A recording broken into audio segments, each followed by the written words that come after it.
Hello আমাদের ভৌতিক বন্ধুরা, আপনি কি এমন এক জায়গায় এসেছেন যেখানে ভয় আর রহস্য হাত ধরে হাঁটে? তাহলে আপনি ঠিক জায়গায় এসেছেন। আজকের গল্পটা মৃত্যুর আগেই যার গন্ধ পাওয়া যায়, যার শব্দ শুনলে হাড় কাঁপে, আর যার পাথর কখনো থাকে না যেখানে থাকার কথা। বেল আইকন চাপুন, আর আজ রাতে জানালার পর্দা টেনে দিয়েন না, কারণ গায়েবী পাথর শুধু দেয়ালে থাকে না, সে দেখতে পায় আপনাকেও। বাংলাদেশের দক্ষিণ পশ্চিমাঞ্চলে, যেখানে নদী গলা চেপে ধরে, যেখানে বাঁশবনে রাতে কে যেন নাম ধরে ডাকে, সেখানে একটা গ্রাম আছে যার নাম মোকাম। মোকাম গ্রামের ঠিকানা গুগল ম্যাপে পাওয়া যায় না। বাসে চড়লে কন্ডাক্টর মাথা নেড়ে বলে, সেখানে যাবেন না ভাই, সেখানকার মাটি মানুষের রক্ত খায়। রিকশাওয়ালারা শুধু বলে, ওই গ্রামে যে যায় সে অন্য মানুষ হয়ে আসে, বা আসেই না। তবুও 2024-এর শেষ দিকে চট্টগ্রাম বিশ্ববিদ্যালয়ের অ্যানথ্রোপোলজি বিভাগের 3 তরুণ, রিফাত, তানিয়া আর সাকিব, একটা ফিল্ড রিসার্চের নামে মোকাম গ্রামে ঢুকে পড়ল। তাদের উদ্দেশ্য ছিল বাংলাদেশের গ্রামীণ ভূতপ্রেত সংস্কৃতির তথ্য সংগ্রহ করা। কিন্তু তারা জানত না মোকামের কথা আসলে সংস্কৃতি নয়, এটা বেঁচে থাকার দুঃসাহসের গল্প। গ্রামে ঢুকতেই অদ্ভুত লাগল। পাখির ডাক নেই, গাছপালা সব মরা মরা। কিন্তু সবচেয়ে আশ্চর্যের ব্যাপার, সব বাড়ির ছাদে একটা করে কালো পাথর রাখা। পাথরগুলো সাধারণ নয়, কালো হলেও দেখলে মনে হয় যেন ভেতরে কিছু একটা ঘুরছে, কখনো লাল, কখনো নীল, আবার কখনো একেবারে কালো, যেন অন্ধকার গিলে খেয়েছে। এই পাথরগুলো কি দাদু? জিজ্ঞাসা করল রিফাত গ্রামের এক বুড়ো মানুষকে।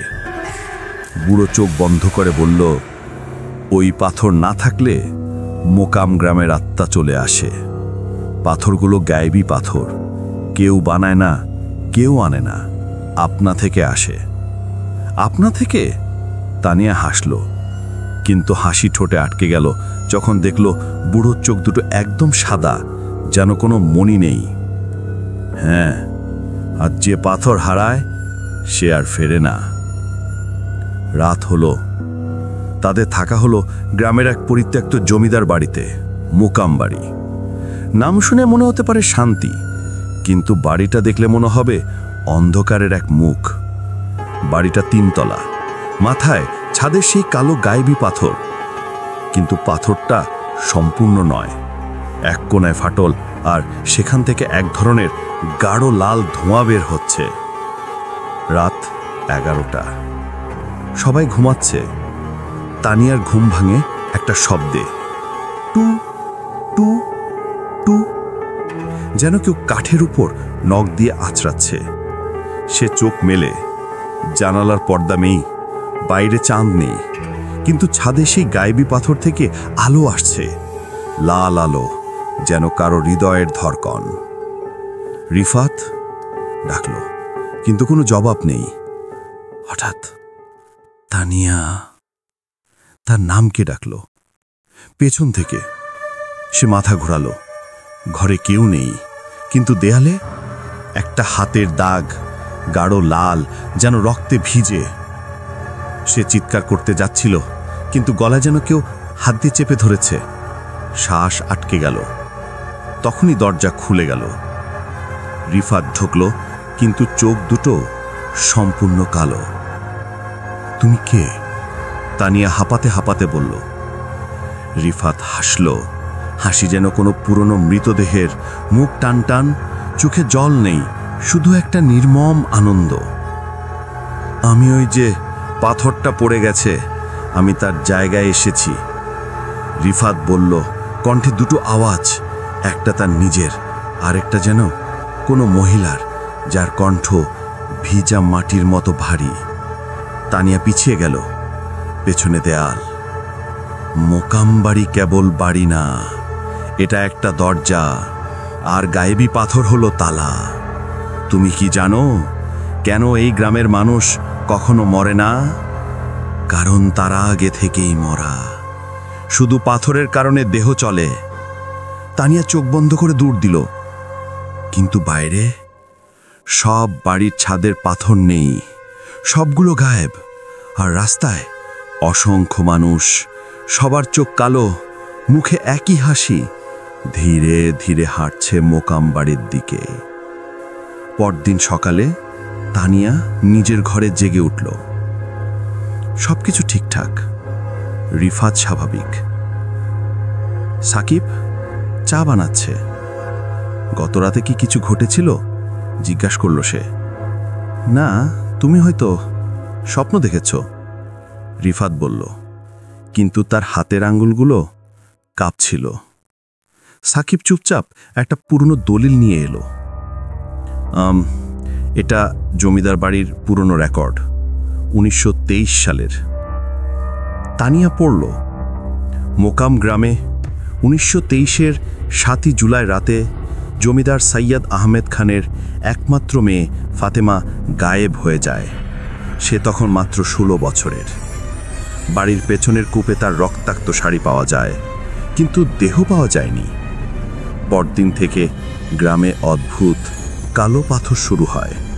যে বাড়িতে পাথর নেই সেখানে রাতে কেউ বেঁচে থাকে না। পাথর নিজে থেকে আসে, কেউ তৈরি করে না, কেউ আনে না। কথা আছে, ফাতেমা মরেনি, সে অন্য জগতে ঢুকে গেছে, আর সেখান থেকে এসেছে এই পাথরগুলো, যেগুলো দরজা বন্ধ রাখে। কিন্তু পাথর যদি ভাঙে বা হারায়, তখন দরজা খুলে যায় আর ফাতেমা আসে, আর সে যাকে ছোঁয়ে সে তার হয়ে যায়। তানিয়ার হাত কাঁপছিল। তাহলে গত রাতে? সাকিব দ্রুত বলল, আমি দেখেছি তোমার পেছনে একটা মেয়ে, সাদা শাড়ি, মাথায় লম্বা চুল, আর চোখ দুটো যেন গভীর কূপের মতো কালো। হঠাৎ ছাদ থেকে একটা শব্দ, ঘোর ঘোর ঘোর, যেন কেউ পাথর ঘষছে। তারা 3 জন ছুটে উঠল ছাদে। সেখানে গায়েবী পাথরটা অর্ধেক নেমে গেছে, আর পাথরের নিচ থেকে একটা হাত বেরিয়ে আসছে। হাতটা মেয়েদের, চামড়া সবুজ মেটে, আঙ্গুলে লম্বা নখ, আর কবজিতে চামড়ায় লেখা ফাতেমা। ও আল্লাহ! রিফাত পিছিয়ে গেল। তানিয়া চিৎকার করে উঠল, পাথর ঠেলে দাও, না হলে সে বেরিয়ে আসবে। তারা 3 জন মিলে পাথরে ঠেলো দিল। পাথর ভারী যেন পুরো পাহাড়। হঠাৎ, তোমরা আমার দরজা বন্ধ করতে চাও? একটা কণ্ঠ যেন পানির নিচ থেকে আসছে। পাথরের ফাটল দিয়ে লাল আলো বেরিয়ে আসতে লাগলো। হাতটা এখন পুরো বেরিয়ে এসেছে, আর তার আঙুল দিয়ে রিফাতের পায়ের গোড়ালি স্পর্শ করল। রিফাতের চোখ আবার কালো হয়ে গেল। তোমরা আমার, সে বলল, কিন্তু গলায় ফাতেমার আওয়াজ। তানিয়ার সাকিব চটে গেল, নিচে নামলো, পেছনে শুনল, আমি শুধু ফিরে আসতে চাই, মা আমাকে ডাকছে। গ্রামের সবাই আজ রাতে বাড়িতে দরজা বন্ধ করে রেখেছে, কারণ গায়েবী পাথর হারিয়েছে। তানিয়ার সাকিব জানে, যদি রিফাত সম্পূর্ণ ফাতেমার হয়ে যায়, তাহলে সে সবাইকে ডাকবে অন্য পাশে। আমাদের কূপে যেতে হবে, তানিয়া বলল। কেন? কারণ ফাতেমা সেখান থেকে গেছে, আর হয়তো সেখানেই আছে সত্যি। রাত 12টা, বাতাসে গন্ধ, পচা মাটি আর পুরনো রক্তের। কূপের পাশে পুরনো লতা গুল্ম, কূপের মুখে একটা ঝুলন্ত শাড়ি, সাদা কিন্তু ডগায় রক্তের দাগ।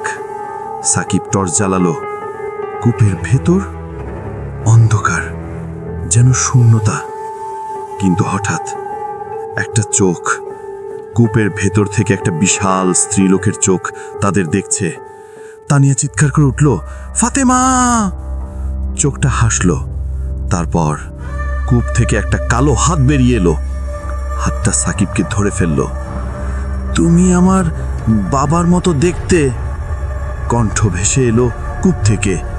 সাকিব টানাটানি করল, কিন্তু হাতটা অসম্ভব শক্ত। তানিয়া একটা লাঠি দিয়ে হাতে আঘাত করল, হাতটা ছেড়ে দিল। কিন্তু তখনই পেছন থেকে রিফাত। সে বলল, তুমি কেন বাঁচতে চাও? ও ও আমাদের সবাইকে মুক্তি দেবে। তানিয়া দৌড় দিল, পেছনে শুনল, ফাতেমা, আমি তোমার জন্য এসেছি। তারপর একটা চিৎকার। সে ফিরে তাকালো, সাকিবকে কূপে টেনে নামানো হচ্ছে। রিফাত দাঁড়িয়ে আছে, কিন্তু এখন তার মুখে ফাতেমার হাসি। তানিয়া এখন একা। গ্রামে কেউ বাইরে নেই, সব বাড়ির দরজা বন্ধ। আর মোকাম বাড়ির ছাদে গায়েবী পাথর নেই, কিন্তু তার হাতে আছে একটা জিনিস, জমিদারের ডায়েরির শেষ পাতা। সেখানে লেখা, ফাতেমাকে কেউ হত্যা করেনি, সে নিজেই কূপে ঝাঁপিয়ে দিয়েছিল, কারণ তার বাবা তাকে বিয়ে দিতে চাইছিল এক বৃদ্ধের সাথে। কিন্তু মৃত্যুর পর সে দেখল মৃত্যু শেষ নয়, আছে অন্য এক জগৎ যেখানে সব হতাশ আত্মা আটকে থাকে। সে সেখান থেকে পাথর পাঠিয়েছে যাতে কেউ তার মতো হতাশ হয়ে মরতে না আসে। কিন্তু যদি কেউ পাথর ভাঙে, তখন সে বাধা হারিয়ে সবাইকে নিয়ে যাবে সেই জগতে, কারণ সে একা থাকতে চায় না। তানিয়া বুঝল, ফাতিমা ক্ষুধার্ত নয়, সে একাকী। সে মানুষ চায়, কিন্তু মানুষ যদি না আসে তবে সে নিজে নিয়ে আসবে। তখনই মোকাম বাড়ির দিক থেকে সব দরজা খুলে গেল, আর বেরিয়ে এলো সব গ্রামবাসী। সবার চোখ কালো, মুখে একই হাসি। সবার পিছনে ফাতিমা, সাদা শাড়ি, চুল মাটি ছুঁয়েছে, চোখ দুটো অন্ধকারের গভীর থেকে আলো ছড়াচ্ছে। তুমি আমার সঙ্গী হবে? সে জিজ্ঞেস করল। তানিয়া দৌড় দিল না, সে জানালা দিয়ে লাফ দিল না, সে হাসল।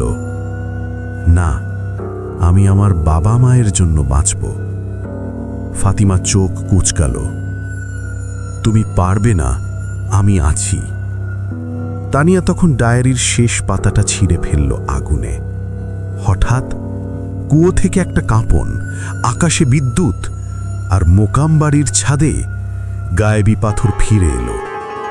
কিন্তু এবার পাথরটা সম্পূর্ণ কালো নয়, ভেতরে একটা মেয়ের ছবি, ফাতিমা। সে চিৎকার করল, না, আমি আর একা হব না। সে হাত বাড়ালো, কিন্তু পাথর থেকে লাল আলোর রশ্মি বেরিয়ে ফাতিমাকে আঁকড়ে ধরল। আমি বাঁচতে চেয়েছিলাম। শেষ কথা বলে সে পাথরের ভেতর শুষে নেওয়া হলো। গ্রামবাসীদের চোখে আবার রং ফিরে এলো। সবাই অবাক, আমরা কোথায়?